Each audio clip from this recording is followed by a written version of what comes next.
우리 양쪽 옆에 분과 함께 인사하겠습니다. 믿음으로 승리합시다.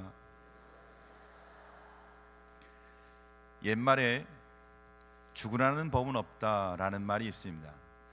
이 말의 의미는 우리가 어떤 상황에 처했을 때라도, 혹시 죽을 것 같은 상황을 만날지라도 죽지 않고 사는 길이 있다는 겁니다. 사랑하는 성도 여러분, 아마 지금까지 살아오면서 그런 경험을 많이 하셨을 겁니다. 막다른 골목 이제 끝났다, 절망감에 젖어 있을 때 하나님이 우리를 기적같이 살려주시고 피할 길을 주사 오늘 이 자리에 나와서 예배드릴 수 있도록 우리를 인도하신 하나님, 그 은혜를 기억하며 사는 성도 되시길 주님을 간절히 소원합니다. 시편 37편 말씀을 우리가 함께 보면, 여호와께서 사람의 걸음을 정하시고 그의 길을 기뻐하시나니 그는 넘어지나 아주 엎드려지지 아니함은 여호와께서 그의 손으로 붙드심이라. 우리가 넘어지고 쓰러지고 아프고 고통받을 때도 있습니다. 하나님 백성일지라도 위기와 절망과 고통의 순간이 있다는 겁니다. 그러나 아주 넘어지지 않도록 하나님이 그를 지켜주시고 주님의 손으로 붙드시고 계신다는 것입니다. 사랑하는 성도 여러분, 날마다 나를 지키시고 나를 붙들어 주시는 하나님의 은혜를, 하나님의 놀라운 사랑을 기억하며 사는 성도가 되길 간절히 소원합니다. 이것은 단순히 여러분들을 위로하고자 하시는 말이 아닙니다. 하나님의 그 놀라운 은혜와 하나님이 나를 지키심이 우리의 삶 가운데 늘 항상 있기에 오늘 우리가 이 자리에서 예배를 드리고 있다는 것입니다. 사랑하는 성도 여러분, 제가 이 자리에 서 있는 것도, 여러분이 오늘 그 자리에 앉아서 예배를 드리는 것도 하나님이 나를 지켜주시고 나와 함께하지 아니하면 절대 있을 수 없는 일이라는 것입니다. 주님은 우리를 지켜주십니다. 주님은 우리를 보호하십니다. 주님은 나와 함께 하십니다. 주님의 놀라운 은혜가 우리와 함께 하기에 우리가 넘어지나 완전히 넘어지지 않고, 우리가 절망하나 끝까지 절망하지 않고 다시 일어나고 다시 힘을 얻고 다시 세워질 수 있도록 하나님이 우리와 함께 하시는 줄 믿으시길 주님의 이름으로 간절히 소원합니다. 요즘은 드라마 열풍입니다. 드라마가 얼마나 재미있는지, 내일은 또 어떻게 진행될지. 근데 드라마를 볼 때마다 항상 우리가 가슴을 졸이게 하는 게 있어요. 주인공이요, 실패하고 또 때로는 죽을 것 같고 낙마하고 절망하고, 그러면서도 또 주인공은요, 기가 막히게 다시 재활하고 다시 부활하고 일어납니다. 그래서 주인공을 보면 죽을 것 같다, 죽을 것 같다 또 일어나고, 막 가슴이 그냥 졸여요. 그런데 재밌는 사실이 있죠. 주인공은 절대 죽지 않는다는 겁니다. 드라마에서 주인공이 절대 죽지 않습니다. 주인공이 죽으면 드라마 끝이거든요. 절대 주인공은 죽지 않는다는 겁니다. 그래요. 저희 집 아이도 알더라고요. 그래서 드라마를 보면서 주인공이 어려움에 처하면 어떡하지 그러면 주인공은 안 죽어. 사랑하는 성도 여러분, 우리는 하나님 나라 천국에 하나님이 기뻐하시는 주인공인 것을 믿으시길 주의 이름으로 축원합니다. 우리는 하나님이 드라마의 주인공처럼 우리 한 사람 한 사람을 존귀히 여기는 하나님이 기뻐하시는 주인공이라는 겁니다. 그 말은 다시 바꿔 말하면, 우리가 아무리 어려운 일을 당해도, 우리가 망할 것 같아도, 우리가 죽을 것 같은 상황일지라도 하나님이 우리를 포기하지 않는다는 뜻입니다. 우리는 절대 망하지 않고 다시 일어나며 다시 회복되며 다시 힘을 공급받으며 하나님의 은혜 가운데 함께 하실 줄 믿음과 신앙으로 고백하는 성도 되시길 주님으로 간절히 소원합니다. 왜 주인공이에요? 주님이 우리를 향하신 주님의 은혜가, 우리를 붙들고 있는 주님의 손이 결코 우리를 포기하지 않는다는 것입니다. 오늘 성경 본문 바울을 통해서 우리는 그 은혜를 함께 나눔으로 아무리 힘들어도, 아무리 고통스러워도 하나님을 바라보며 믿음으로 승리하는 은혜가 있길 간절히 소원합니다. 하나님은 오늘 본문 바울을 통해서 우리에게도 동일하게 이야기하시는 겁니다. 바울에게 은혜 주셨던, 바울을 그 어려움과 역경 가운데 지켜주시고 함께 하셨던 그 하나님이 우리가 믿고 오늘 예배드리는 그 하나님이라는 것입니다. 사랑하는 성도 여러분, 오늘 성경 본문에 나온 하나님이 우리가 오늘 예배하고 우리가 믿고 있는 그 하나님인데, 그 하나님이 바울을 지키신 것처럼 우리도 지키신다는 것입니다. 사랑하는 성도 여러분, 바울은 죽을 고비를 얼마나 많이 넘기는지 모릅니다. 죽을 고비를 수없이 경험합니다. 그때마다 하나님은 그를 지켜주시고 그와 함께 하셨습니다. 바울이 갖고 있는 그 죽을 고비마다 하나님은 살 길을 열어주셨습니다. 왜 하나님은 바울에게 살 길을 열어주셨을까요? 왜 하나님은 바울에게 은혜의 길을 열어주셨을까요? 하나님은 바울을 통해서 하시고자 하신 일이 있었습니다. 그래서 다메섹 도상에서 바울이 하나님을 만났을 때 하나님이 바울에게 이야기합니다. 이방인을 구원할 역사의 주인공이라고, 이방인을 구원할 하나님이 쓰실 도구라고. 사랑하는 성도 여러분, 하나님이 우리를 구원하실 땐 우리를 통해서 하나님이 하시고자 하는 일이 있는데, 그 일이 끝나기까지는 절대로 우리는 망하지 않는다는 것입니다. 믿음으로 사는 자는 절대 하나님이 놓지 않는다는 것입니다. 사랑하는 성도 여러분, 오늘 본문을 통해서 하나님이 어떻게 바울을 살리시는지, 그 하나님이 우리에게 어떤 은혜를 주시는지 함께 고백하며 믿음으로 흔들림 없이 말씀으로 날마다 승리하는 성도가 되길 간절히 소원합니다. 첫째, 바울은 죽을 일을 만납니다. 죽을 일을 만나는 바울은 또 죽을 일을 만나게 됩니다. 죽게 됐다는 겁니다. 오늘 성경 3절을 보니까 한번 같이 3절을 읽겠습니다. 시작. 베스더의 호의로 바울을 예루살렘으로 옮기기를 청하니 이는 길에 매복하였다가 그를 죽이고자 함이더라. 베스도는 베릭스 다음으로 온 신임 총독입니다. 베릭스는 유대 사람들에게 호의적으로 하지 않아서 뇌물을 너무 좋아하다 보니까 편파적으로 하다 결국은 잘렸어요. 그리고는 후임으로 온 베스도, 그는 신임 총독입니다. 신임 총독이 전임 총독의 이야기를 잘 들었기 때문에 그는 어떻게 해야 돼요? 그 지역의 유대인들에게 호의적으로 해야 합니다. 그러니까 유대인들이 신임 총독이 오자마자 이제 3일도 채 되지 않았는데 건의를 하는 겁니다. 죄수 중에 바울이라는 사람이 있는데 그가 가이사랴에 있습니다. 그 가이사랴에 있는 죄수를 예루살렘으로 호송해 주십시오.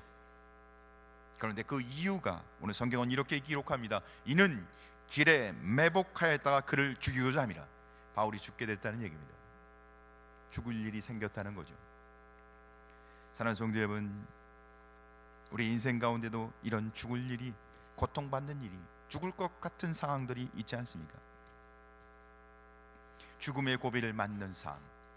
바울이 사실은 또 죽을 것 같은 일이 라고 기록되어져 있는 것은 이전에 수없이 죽을 일이 많았다는 것입니다. 고린도후서 11장에 보니까 바울이 수없이 죽을 만한 그 죽음의 고비를 기록하고 있는데 이렇게 기록합니다. 유대인들에게 40에서 하나 감한매를 5번을 맞고, 한 번 맞는데 39번씩 39대를 맞는데 그것을 5번이나 40대 이상을 맞으면 죽는다고 생각했어요. 당시에 한 사람을 한 번에 40대 이상을 때리면 그 사람이 죽는다고 생각했습니다. 그리고 많이 죽었어요. 그래서 규율이 있는데 항상 40에 하나 39대만 때리는 겁니다. 그렇게 죽을 것 같도록 5번을 맞았던 겁니다. 3번 태장을 맞고, 한 번은 돌에 맞고, 3번은 배가 파손되고, 일주야를 깊은 바다에서 지냈으며 여러 번 여행하면서 강의 위험을, 강도의 위험을, 동족의 위험을, 이방인의 위험을, 신의 위험을, 광야의 위험을, 바다의 위험을, 거짓 형제 중의 위험을 당하고, 수고하고 애쓰고 여러 번 자지 못하고 줄이며 목마르고 여러 번 굶고 춥고 헐벗었으나 얼마나 고통스러운 삶을 보냈는지. 바울의 생애는 정말 고통이었습니다. 혹 오늘 예배 드리는 중에 이 바울보다도 더 고생하고 죽을 고비를 넘기신 분이 있나요? 그런 분이 있다면 한번 손을 들어보십시오. 왜 손을 들으라고 했을까요?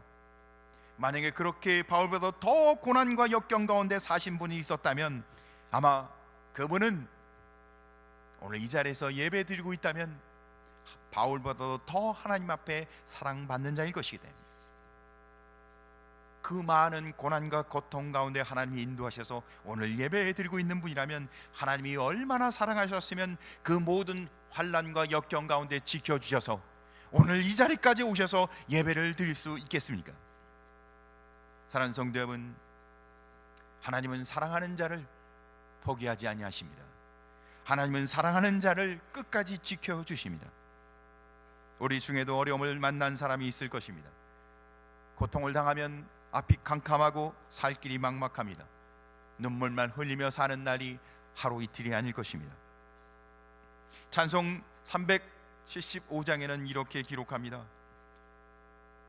나는 갈 길 모르니 주여 인도하소서. 어디 가야 좋을지 나를 인도하소서. 어디 가야 좋을지 나를 인도하소서. 너무 고통 가운데 있으면 어떻게 해야 할지 모르겠습니다. 너무 고통 가운데 있어 어떻게 해야 할지 모르겠습니다. 그러나 하나님은 당신의 사랑하는 백성을 버리지 아니하십니다. 하나님은 당신의 사랑하는 백성에게 살 길을 열어주십니다. 바울에게 살 길을 열어주셨던 그 하나님이 나의 하나님이기에 그 하나님이 우리의 삶 가운데서 동일한 은혜로 우리를 살 길을 열어주시고 우리를 버리지 아니하시고 우리와 함께 하실 줄 믿으시길 주의 이름으로 간절히 소원합니다. 두 번째로, 죽을 일을 만난 바울에게 피할 길을 열어주십니다. 두 번째, 피할 길을 주셨습니다. 바울을 예루살렘으로 데려오자는, 예루살렘으로 데려오라는 유대인들의 요구에 신입 총독 베스도는 뭐라고 대답했을까요? 오늘 성경 4절 5절을 보니까 베스도가 다음과 같이 합니다. 베스도가 대답하여 바울이 가이사랴에 구르된 것과 자기도 멀지 않아 떠나갈 것을 말하고 또 이르되 너희 중 유력한 자들은 나와 함께 내려가서 그 사람에게 만일 옳지 않은 일이 있거든 고발하라 하니라. 하나님은 베스도의 마음을 움직이셔서 예스가 아니 노라고 대답하게 합니다. 베스도가 가이사로 갈 일이 있었기 때문에 굳이 이 죄인 바울을 가이사라에서 예루살렘으로 호송할 필요가 없다. 내가 곧 갈 거다. 너 데려오지 마라. 호송하는 기간에 유대인들이 바울을 죽이고자 했는데 그들은 오직 유대인들은 바울을 죽일 생각밖에 없었습니다. 그런데 하나님은 베스도의 마음을 움직이셔서 바울이 죽을 길을 피하 살 길을 열어주셨습니다. 사랑하는 성도 여러분, 하나님의 사랑하는 백성에게는 고난과 역경의 길을 피해 살 길을 열어주시는 줄 믿으시기 바랍니다. 나의 인생길에 살 길을 열어주시는 하나님을 만나시기를 주님의 이름으로 축원합니다. 내 인생에 살 길을 여시는 하나님을 날마다 고백하며 그 하나님이 나의 하나님이시며 나에게 살 길을 열어주시는 하나님과 날마다 함께 하시는 성도가 되길 간절히 소원합니다. 왜 하나님은 바울에게 살 길을 열어주셨을까요? 사도행전 9장 15절은 이렇게 말합니다. 주께서 이르시되 가라, 이 사람은 내 이름을 이방인과 임금들과 이스라엘 자손들에게 전하기 위하여 택한 나의 그릇이라. 하나님이 바울에게 사명을 주셨는데 그 사명이 끝나지 않으면 주님에게 꼭 필요한 일꾼인데, 주님이 정말 소중히 여기는 일꾼인데 바울이 그것을 끝나기 전까지는 절대 어떻게 해요? 죽을 수도 망할 수도 없는 것이었습니다. 사랑하는 성도 여러분, 하나님의 사명이 있는 자는 하나님이 끝까지 보호해 주신다는 뜻입니다. 매주 화요일이 되면 알뜰 시장이 10시에 개장이 됩니다. 저희도 많은 옷들을 정리해서 필요 없는 것, 그러니까 잘 안 입는 거죠. 잘 안 입는 옷들을 정리해서 알뜰 시장에 갖다 내놨습니다. 필요 없는 옷은 잘 정리할 필요가 있죠. 이 말은 다르게 이야기하면 필요 없는 사람은 정리될 수 있다는 얘기입니다. 우리가 이 말씀을 통해서 우리 마음속에 깊이 생각해야 할 것은, 나는 정말 하나님 앞에 필요한 존재인가? 정말 하나님이 쓰시는 그릇인가? 아니면 구원받았고 하나님의 은혜 가운데 살면서도 아직 내 안에 갇혀서 내 삶을 그냥 살아가고 있는가? 아니면 주님의 은혜를 알고 믿음과 신앙으로 주님 앞에 쓰임받는 정말 주님이 필요한 존재로 살아가고 있는가? 사랑하는 성도 여러분, 하나님은 하나님이 쓰실 그릇, 하나님에게 꼭 필요하고 소중한 그릇은 절대 포기하지 않습니다. 오늘 이 예배를 통해 우리는 조용히 자기 자신에게 묻는 시간이 되길 바랍니다. 나는 하나님 앞에 정말 필요하고 소중한 하나님이 쓰시는 존재인가? 사랑하는 성도 여러분, 날 구원하신 하나님의 은혜 정말 알고 날 구원하신 하나님의 은혜를 고백한다면 우리가 정말로 그 은혜에 반응하고 그 은혜에 주님 앞에 우리의 삶을 드리는 성도가 되시길 주님의 이름으로 간절히 소원합니다. 하나님 앞에 소중한 그릇은 하나님이 반드시 그에게 살 길과 피할 길을 열어주십니다. 하나님은 반드시 그와 함께 하십니다. 하나님의 손으로 그를 지켜주시고 그의 끝까지 그와 동행해 주십니다. 사랑하는 성도 여러분, 날마다 하나님이 나와 함께 하시는 복된 믿음과 신앙의 삶을 사시길 주님의 이름으로 간절히 소원합니다. 세 번째, 하나님은 바울에게 살 길을 열어주셨을 뿐만 아니라 바울에게 더 좋은 길을 주셨습니다. 세 번째, 더 좋은 길을 주셨습니다. 로마서 8장 28절을 보면 성경은 이렇게 기록합니다. 우리가 알거니와 하나님을 사랑하는 자 곧 그의 뜻대로 부르심을 입은 자에게는 모든 것이 합력하여 선을 이루느니라. 사랑하는 성도 여러분, 지금 현재를 보면 모든 게 다 막혀있고 힘들고 고난이고 역경이고 난 왜 이러지?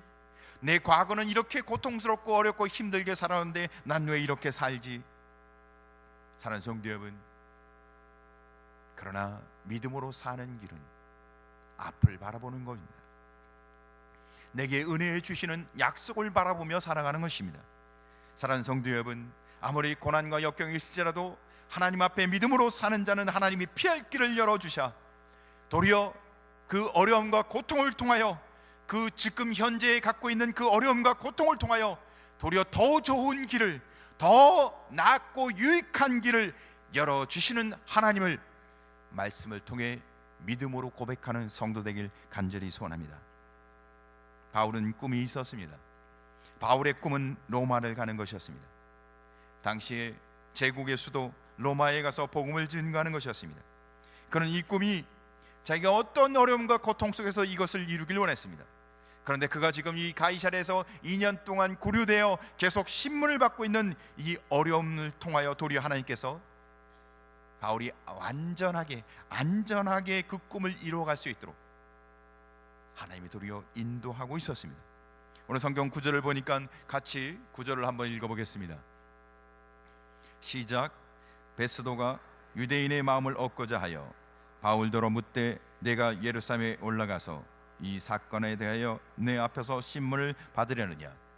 베스도가 유대인의 마음을 얻고자 하여, 신입 총독인 아무리 지혜롭게 하려고 해도 자기가 신임을 얻는 게 굉장히 중요했습니다. 그래서 오늘 9절에 보니까 유대인의 마음을 얻고자 하여, 유대인들이 요청한 대로, 유대인들이 요구한 대로 들어주고자 하는 것이죠.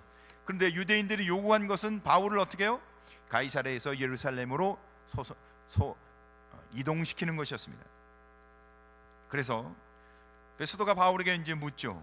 내가 예루살렘에 가서 내게 신문, 재판을 받겠느냐? 그렇게 해서 유대인들의 요구를 들어주기 위해서 어쩔 수 없었던 겁니다. 정치가는 정치인은 정치인이었어요. 그래서 유대인들의 마음을 얻고자 해요. 세상은 세상의 논리로 되는 대로 살 수밖에 없는 것입니다. 근데 본문 10절에 보니까 바울이 대답합니다. 같이 한번 10절을 읽어보겠습니다. 시작. 바울이 이르되 내가 가이사의 재판자리 앞에 섰으니 마땅히 거기서 신문을 받을 것이라. 당신도 아시는 바와 같이 내가 유대인들에게 불의를 행한 일이 없나이다.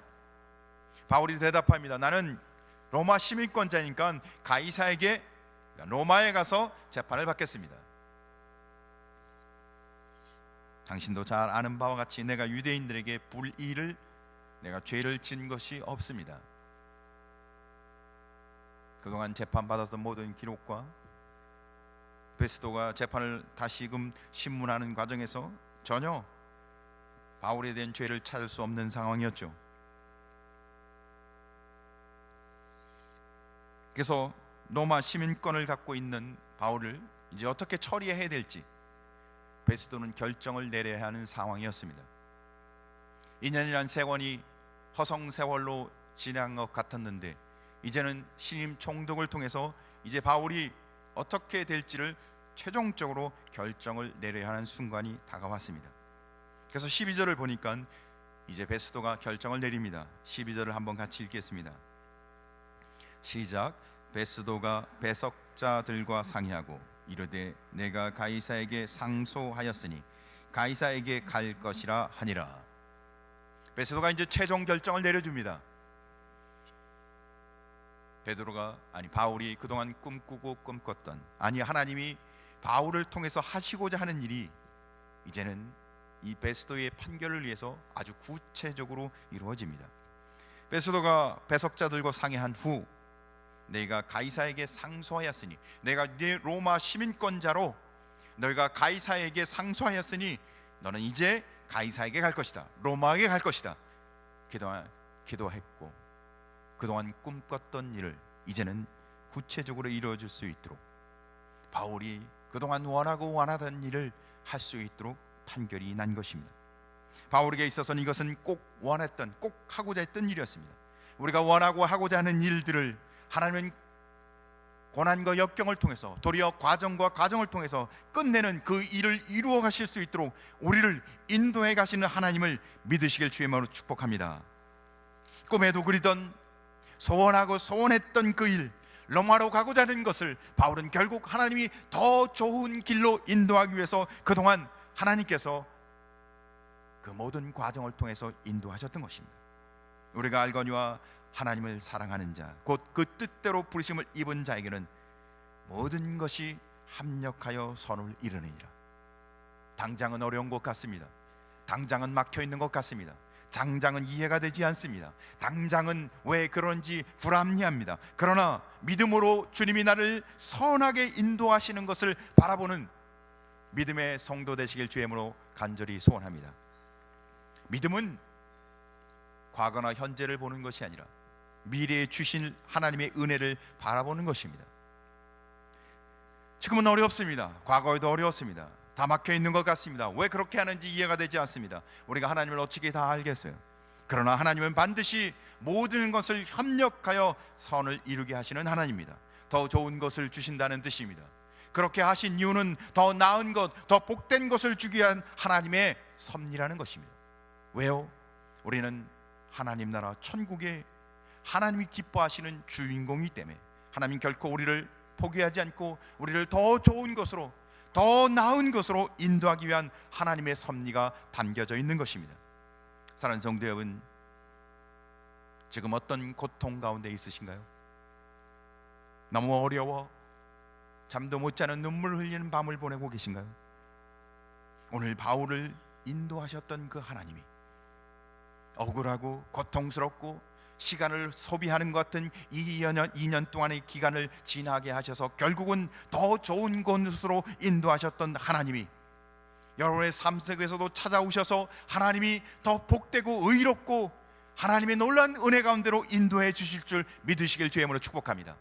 그 하나님을 바라볼 때 용기를, 힘을 얻게 될 줄 믿으시기 바랍니다.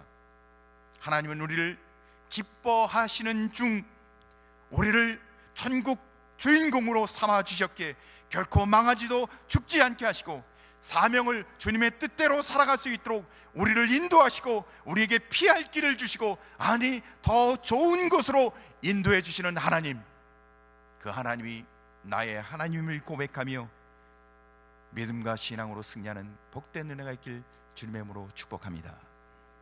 기도하겠습니다.